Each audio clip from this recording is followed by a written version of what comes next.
Bismillahirrahmanirrahim. Assalamualaikum warahmatullahi wabarakatuh. Waalaikumsalam warahmatullahi wabarakatuh. Selamat pagi Bapak Ibu semuanya. Semoga pada hari ini kita diberkahi kesehatan sehingga kita bisa menjalankan aktivitas pembelajaran pada hari ini dan mudah-mudahan kelak bermanfaat untuk pengajaran kita di sekolah kita masing-masing. Amin. Baik Bapak Ibu, sebelum kita lanjutkan, kita mulai ke tema pada hari ini yang akan disampaikan. Kita sebelumnya berdoa terlebih dahulu. Berdoa, mari kita mulai bersama. Mulai. Bismillah.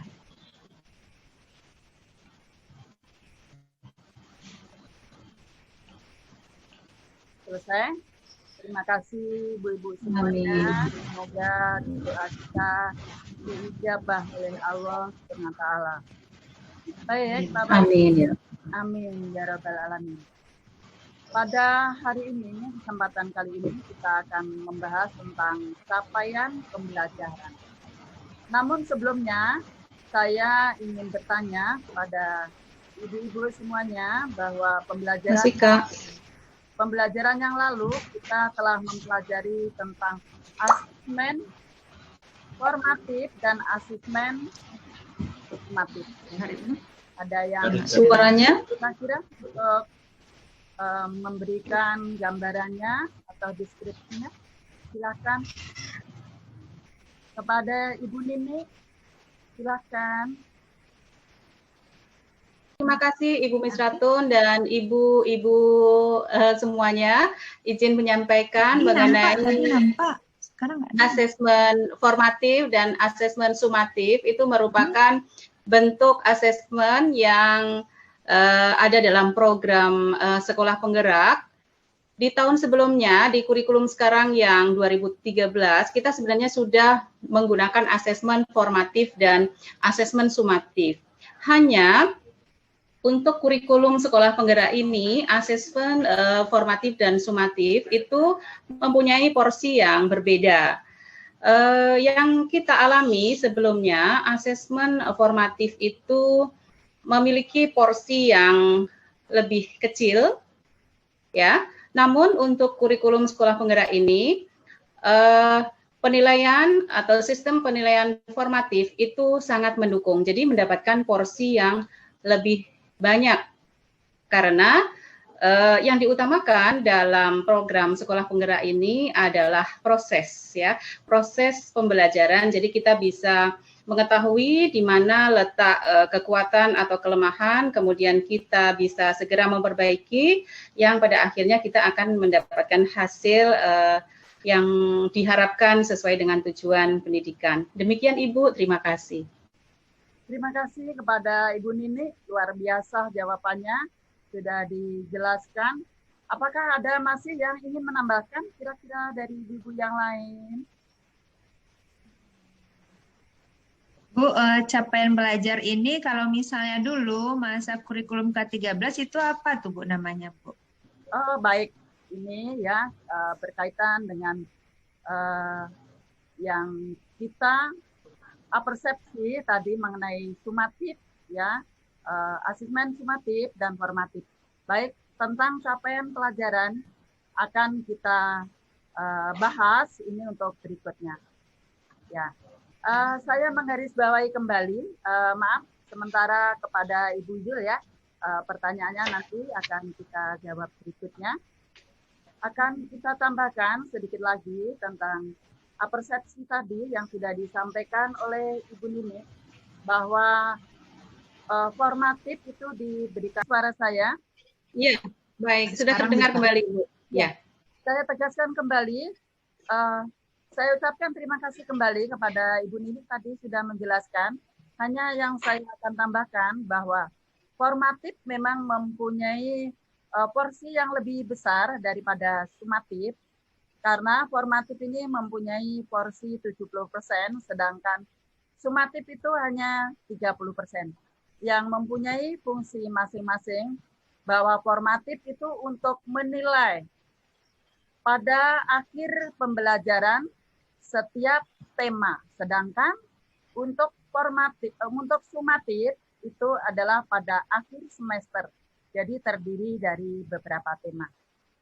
Itu ya Ibu-ibu semuanya. Baik, kalau begitu kita lanjutkan kepada bahasan kita hari ini, yaitu tentang capaian pembelajaran. Sebelumnya adakah yang sudah pernah mendengar capaian pembelajaran ini, Ibu-ibu? Baru Bu, baru kali ini saya mendengar istilah capaian pembelajaran. Baik, ya Bu. Terima kasih. Kalau begitu, mari kita pelajari bersama-sama. Saya pun mungkin juga masih kurang pas dalam mengartikan capaian pembelajaran ini. Namun apa salahnya kita akan gali bersama ya Ibu-ibu. Yang pertama, capaian pembelajaran. Capaian pembelajaran ini sebenarnya kita tidak bisa untuk mencetuskan karena sudah ada dari dinas, jadi tidak kita hanya pengembangannya nantinya. Jadi capaian pembelajaran ini dikatakan sudah bagus. Adapun tujuannya capaian pembelajaran ini, yang pertama kita mempelajari capaian pembelajaran ini. Yang pertama yaitu kita dapat mendefinisikan atau apakah arti capaian pembelajaran itu sesuai tadi dengan pertanyaan dari Ibu Jul. Kemudian setelah itu yaitu kita harus dapat mengintegrasikan alur capaian pembelajaran, tujuan pembelajaran, dan aktivitas pembelajaran. Baik Ibu-ibu semuanya, mari kita lanjutkan pada capaian pembelajaran. Capaian pembelajaran secara sederhana disebut dengan CP, bisa didefinisikan sebagai kompetensi pembelajaran yang harus dicapai peserta didik pada setiap tahap perkembangan peserta didik untuk setiap mata pelajaran pada satuan pendidikan dasar dan pendidikan menengah. Jadi capaian pembelajaran memuat sekumpulan kompetensi dan lingkup materi yang disusun secara komprehensif dalam bentuk narasi dan kompetensi. Nah, Bapak Ibu-ibu semuanya, jadi perlu kita pahami berarti di sini tidak hanya ditujukan kepada fase misalnya SD, SMP ya, namun keseluruhan. Jadi SD, SMP, SMA. Kemudian untuk selanjutnya masih berkaitan dengan capaian pembelajaran dalam Keputusan Menteri Republik Indonesia nomor 958 tahun 2020 tentang capaian pembelajaran pada pendidikan anak usia dini, pendidikan dasar, dan pendidikan menengah. Hal itu dinyatakan bahwa capaian pembelajaran merupakan bentuk pengintegrasian kompetensi inti dan kompetensi dasar yang disusun secara komprehensif dalam bentuk narasi yang meliputi sekumpulan kompetensi dan lingkup materi. Saya ulang kembali, ditegaskan. Yang meliputi sekumpulan kompetensi dan lingkup materi, sehingga capaian pembelajaran memungkinkan setiap anak mendapatkan pengalaman belajar sesuai dengan tingkat kompetensinya. Bapak Ibu sekalian, saya tambahkan bahwa setiap anak tidak sama dalam memperoleh kompetensinya disesuaikan dengan fase. Dengan fase yang kelompok fase ini nanti kita pelajari di slide berikutnya bahwa fase-fase itu akan dikelompokkan dari SD, SMP, dan SMA ada fasenya masing-masing. Baik Bapak Ibu, mohon izin saya lanjutkan kembali bahwa capaian pembelajaran yang disesuaikan dengan tujuan untuk mengembangkan dan menguatkan kompetensi dan karakter yang sesuai dengan profil pelajar Pancasila. Saya tegaskan kembali tujuannya untuk mengembangkan dan menguatkan kompetensi dan karakter yang sesuai dengan profil pelajar Pancasila. Hal ini salah satu komponen penting dalam pelaksanaan pembelajaran dengan paradigma baru. Capaian pembelajaran yang digunakan di sekolah penggerak merupakan hal utama dalam suatu kurikulum dan kriteria suatu capaian pembelajaran yang baik yang dikembangkan oleh satuan pendidikan yang telah ditetapkan oleh pemerintah pusat. Ibu-ibu sekalian, tadi pada awal kita masuk ke tema, tadi sudah saya sampaikan bahwa capaian pendidikan ini sudah ditetapkan oleh pemerintah pusat, ya. Jadi kita yang mempelajari, kita yang sebagai anggota untuk mempelajari hal ini hanya mengikuti saja. Baik, Bapak Ibu sekalian, saya lanjutkan untuk materi berikutnya. Sabar, belum sampai sesi tanya jawab. Masih dilanjutkan bahwa Bapak Ibu semuanya, dalam capaian pembelajaran ini ada prinsip-prinsipnya. Yang pertama, prinsip pertama yaitu terukur dan spesifik. Nah, terukur itu maksudnya yang kita sampaikan harus terukur dan spesifik, harus khusus. Ada tujuannya khusus. Kemudian yang kedua, fleksibel. Maksudnya sesuai dengan tahapan pembelajaran siswa. Ibu-ibu semuanya sebagai prinsip capaian pembelajaran. Capaian pembelajaran. Suara saya terdengar, Ibu-ibu? Ya. Silakan Ibu, sudah terdengar kembali. Ya, terima kasih. Mohon maaf. Tadi kita sudah menyampaikan tentang prinsip capaian pembelajaran. Kita lanjutkan kepada komponen, Ibu-ibu. Yang berikutnya yaitu masuk ke dalam komponen capaian pembelajaran. Ada hal-hal yang disampaikan dalam komponen ini. Yang pertama yaitu rasional mata pelajaran, kemudian tujuan mata pelajaran, kemudian karakteristik dari mata pelajaran, dan capaian pembelajaran setiap fase. Ya, Ibu-ibu, maksudnya rasional itu nanti sesuai dengan jumlahnya setiap kelas itu. Menurut wacana yang kita dengar nanti tidak 40 lagi satu kelas itu, tapi hanya 20 siswa. Ini baru wacana ya, jadi harus rasionalnya. Kemudian juga tujuan mata pelajarannya, kemudian karakteristik mata pelajarannya, tentunya pelajaran yang satu dan yang lainnya akan berbeda.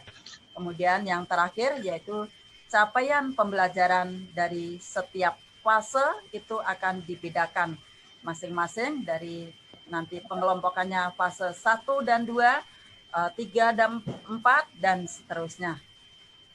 Baik Bapak Ibu, kita lanjutkan kepada poin berikutnya, yaitu fase-fase yang saya sebutkan tadi. Fase dalam perumusan capaian pembelajaran dikelompokkan yang pertama fase A. Fase A ini pada umumnya SD ya. Anak SD kelas 1 dan kelas 2. Kemudian fase B pada umumnya SD kelas 3 dan kelas 4. Kemudian fase C pada umumnya SD kelas 5 dan kelas 6. Fase D ini sudah masuk ke SMP, fase D ini yaitu SMP di kelas 7 sampai kepada kelas 9. Jadi Ibu-ibu dalam fase D ini yaitu SMP hanya dikelompokkan dalam satu fase, yaitu fase B. Sedangkan di SMA itu dibagi dua. Yang pertama, fase E. Fase E ini pada umumnya hanya kelas 10 saja. Karena kelas 10 ini masa peralihan dari SMP ke SMA. Kemudian dari fase F itu kelas 11 dan kelas 12 SMA. Nah, itu ibu-ibu yang disampaikan, dijelaskan pada awal tadi, yang pengelompokan fase dan pembelajarannya pun sesuai dengan fase yang di kelasnya masing-masing. Baik Bapak Ibu, mengenai fase kompetensi yang ingin dicapai, karena saya atau kami semuanya, ibu-ibu, jurusan Bahasa Indonesia, kemudian kita ambil yaitu menulis. Karena pelajaran menulis dengan membaca itu adalah materi yang esensial. Maksudnya nanti dari SD, masih dari SD kelas 1, kelas 2, dan sampai ke tataran SMA, masih ketemu lagi. Itu makanya kita angkat, yaitu materi menulis. Nah, di sini pada fase A, yaitu kelas 1 dan kelas 2, yaitu dapat menulis huruf A ya sampai Z ya. Jadi kita latih tidak hanya anak itu membaca saja, tapi menuliskan lambang-lambang yang dibacanya. Ya, jadi yang pertama itu siswa kelas 1 dan kelas 2 yang baru masuk itu harus dapat mengejah atau menulis A sampai Z. Kemudian yang kedua yaitu masih kelas 1 dan kelas 2 dapat menulis kata ya. Mungkin katanya juga belum banyak, hanya beberapa, batasnya mungkin masih 20 ke bawah. Kemudian setelah itu dia sedikit-sedikit menulis kelompok kata ya, gabungan dari kata atau kita sebut dengan frasa. Lanjut kepada fase B. Fase B ini adalah kelas 3 dan kelas 4 SD, yaitu kita harapkan dapat menulis kalimat lengkap dengan susunan ya atau pola SPOK ya, minimal SPO yaitu subjek, predikat, objek. Syukur kalau bisa menambah keterangan aspek, keterangan waktu maupun keterangan tempat. Kemudian yang kedua dapat menulis paragraf.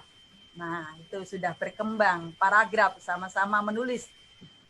Untuk selanjutnya yaitu kelas 5 dan kelas 6, yaitu di fase C, bahwa kelas 6 ini sudah akhir-akhir akan menempuh jenjang selanjutnya ke SMP.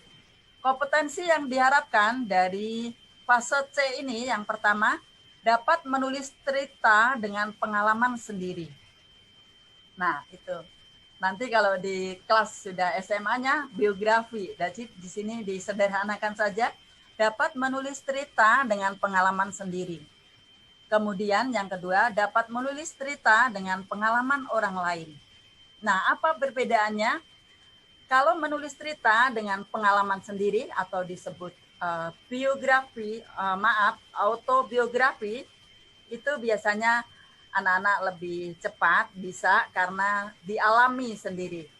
Boleh diberikan waktu, maksudnya mulainya mungkin menceritakan dari kelas 1 sampai kelas 6 atau mungkin boleh juga dari TK ya.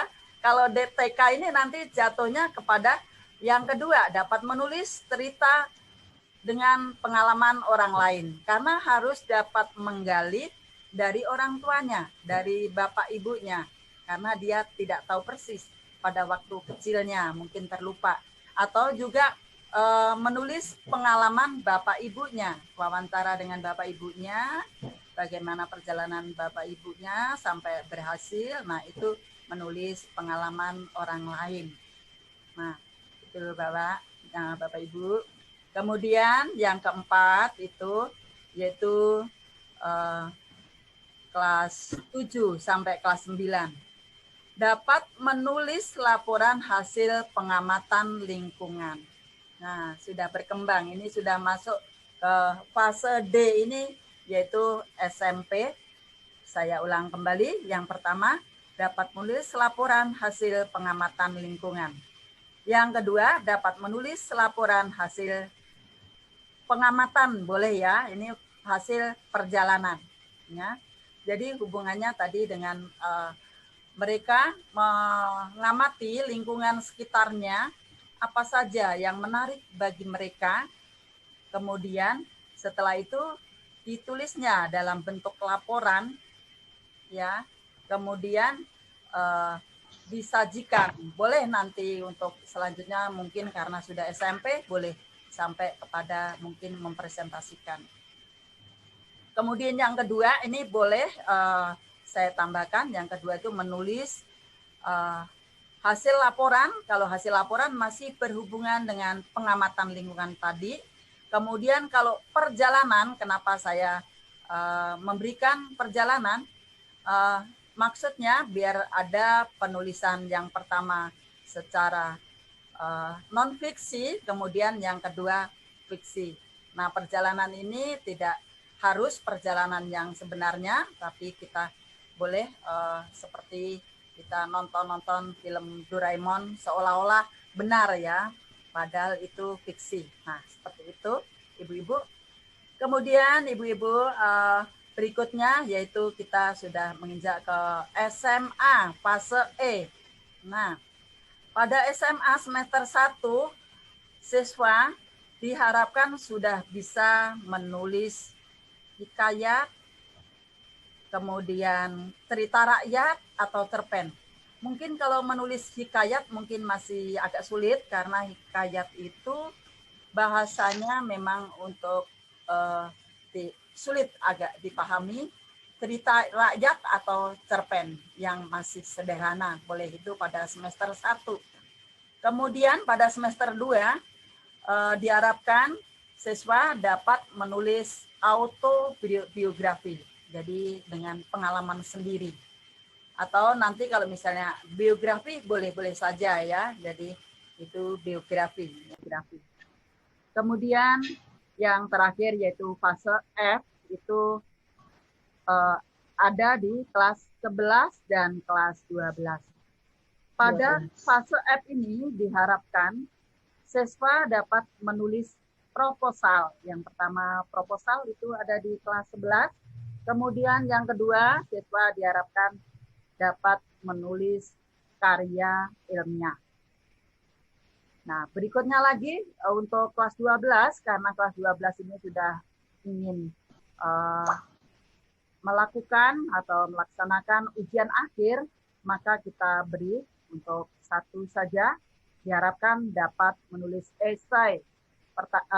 Biasanya terakhir itu kita tugaskan untuk menulis esai kepada anak-anak, boleh esai sastra maupun esai populer. Nah, itu Ibu-ibu untuk fase dan kompetensi yang diharapkan dari masing-masing fase. Kemudian satu hal saya contohkan, Ibu-ibu, yaitu contoh capaian pembelajaran pada fase E, yaitu kelas 10, yang tadi sudah disebutkan bahwa peserta didik harus mampu menulis cerpen. Yang kedua, peserta didik harus mampu menulis biografi ataupun autobiografi yang menggali dari pengalaman-pengalaman, baik boleh pengalaman sendiri maupun dari pengalaman orang lain. Nah, itu sampai pada contohnya.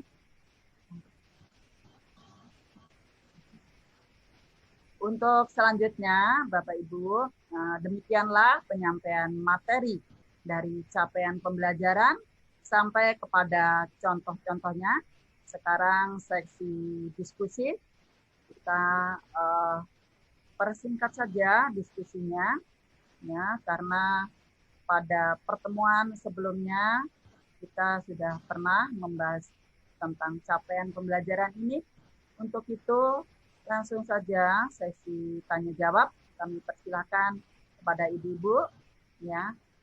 Kita sharing saja, kita tidak segalanya, namun nanti temannya ada yang bisa membantunya. Silakan kepada ibu-ibu yang ingin bertanya.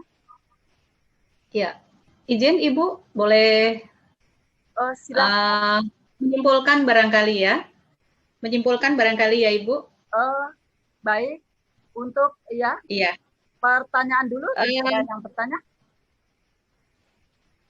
Langsung kesimpulannya, boleh Ibu Nini, silakan. Ini menyimpulkan berkaitan dengan pengertian dari capaian belajar, Ibu. Setelah saya simak tadi bahwa capaian belajar itu kan merupakan sebuah kompetensi pembelajaran yang harus dicapai peserta didik di setiap mapel. Ya, kemudian capaian pembelajaran itu memuat sekumpulan kompetensi dan lingkup materi. Kalau bisa kita simpulkan, ini kalau yang tahun 2013 kan kita istilahnya adalah KI dan KD ya Ibu ya, kompetensi IT dan kompetensi dasar. Jadi untuk kurikulum yang program sekolah penggerak ini kan merupakan pengintegrasian. Berarti peleburan dari yang dulu kompetensi inti dan kompetensi dasar itu merupakan sebuah bentuk integrasi begitu ya Bu ya. Jadi sudah dilebur jadi satu, yang di situ ada sudah mencakup semuanya begitu ya Ibu ya. Kalau tidak salah saya menyimpulkan. Terima kasih Ibu Nini sudah banyak membantu saya. Betul sekali yang disampaikan Ibu Nini tadi. Bahwa sebenarnya kita ini hanya ganti istilah saja. Pada dasarnya untuk pembelajaran langkah-langkah pun hampir sama. Jadi benar sekali apa yang disampaikan oleh Ibu Nini tadi bahwa capaian pembelajaran itu semuanya sudah terintegrasi di dalamnya. Yang dulu yaitu ada KI 1, ada KI 2, dan turunannya menjadi indikator-indikator itu sekarang sudah digabung.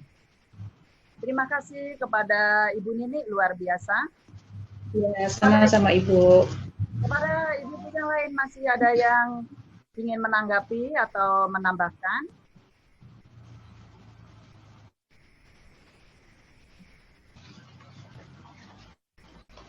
Oke Bu, mau bertanya sedikit Bu ya. Oh boleh. Seperti Ibu sampaikan tadi, sekarang ini hanya berganti istilah ya Bu ya. Dulu kan nggak ada capaian, sekarang sudah ada. Seperti yang saya perhatikan di fase F, ada itu namanya juga proposal, karya ilmiah, dan esai. Nah, di kurikulum yang baru sekarang, apakah sama seperti yang dulu? Ada juga nanti namanya eksplanasi, prosedur, dan lain-lain, atau ada perubahan sedikit, Bu? Terima kasih. Ya, terima kasih Ibu Jul.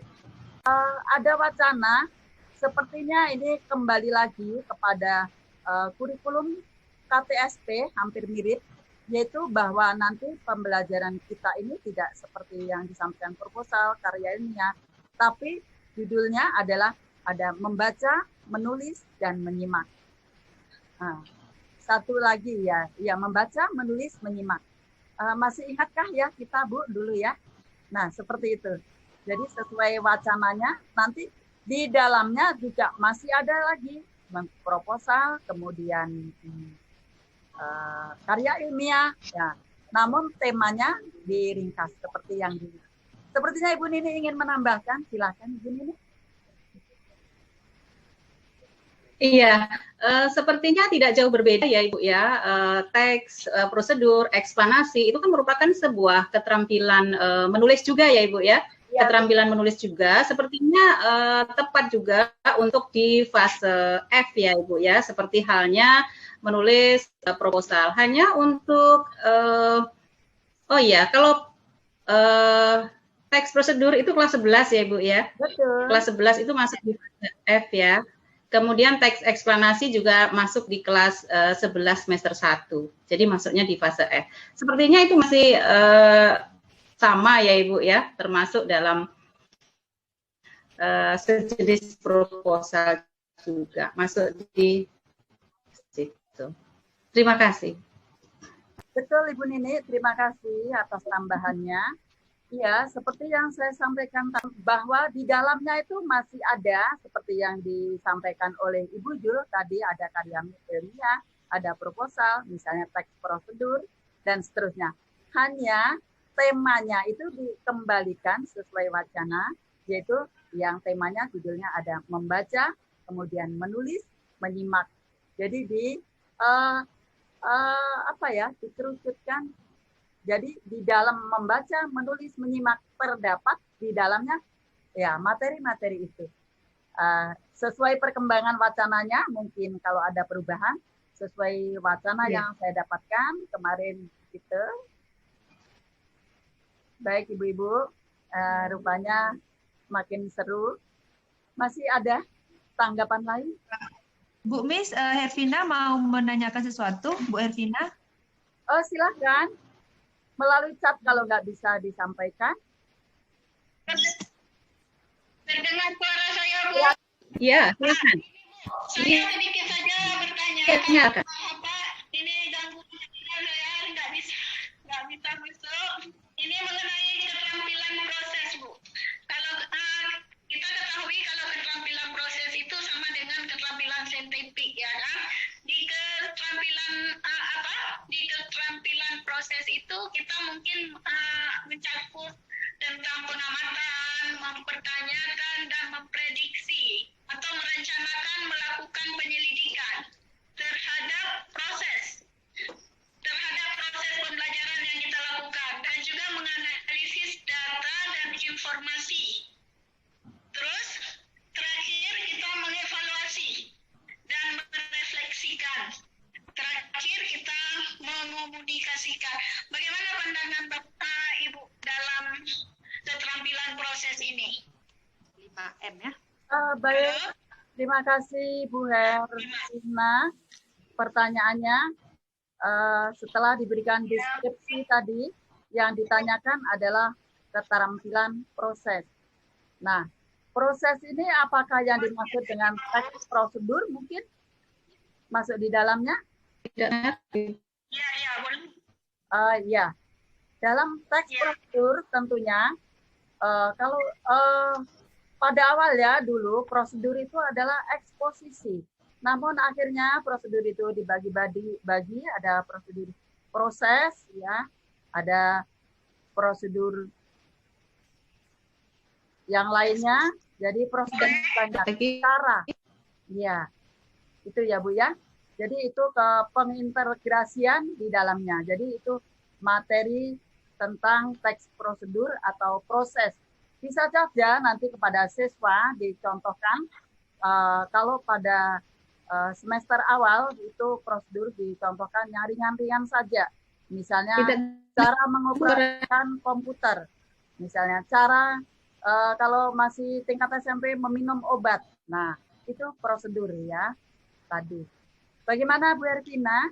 Bisa diterima? Baik. Terima kasih Ibu. Ya. Ya, saya Bu, terima kasih Bu atas penjelasannya, Bu. Terima kasih kembali Bu Hervina.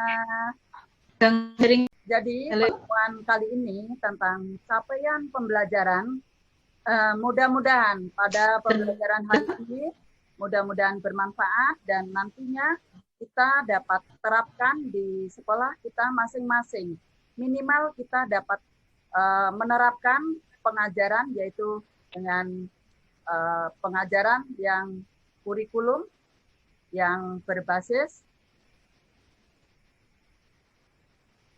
TIK ya, yang berbasis TIK. Kemudian berikutnya diharapkan kita nanti dapat menularkan kepada teman-teman kita yang tidak ikut dalam pelatihan. Apapun sedikit pun yang kita miliki harus kita sampaikan kepada teman-teman kita, mau tidak mau karena kita mendukung kepala sekolah yaitu untuk menjadi sekolah penggerak. Mau tidak mau kita tidak bisa berjalan di tempat ya Ibu-Ibu. Jaringan WiFi kita ya? Ya, mau tidak mau kita harus mendukung kepala sekolah kita, karena sebelumnya kepala sekolah kita sudah mengikuti seleksi sehingga ditunjuk sebagai sekolah penggerak.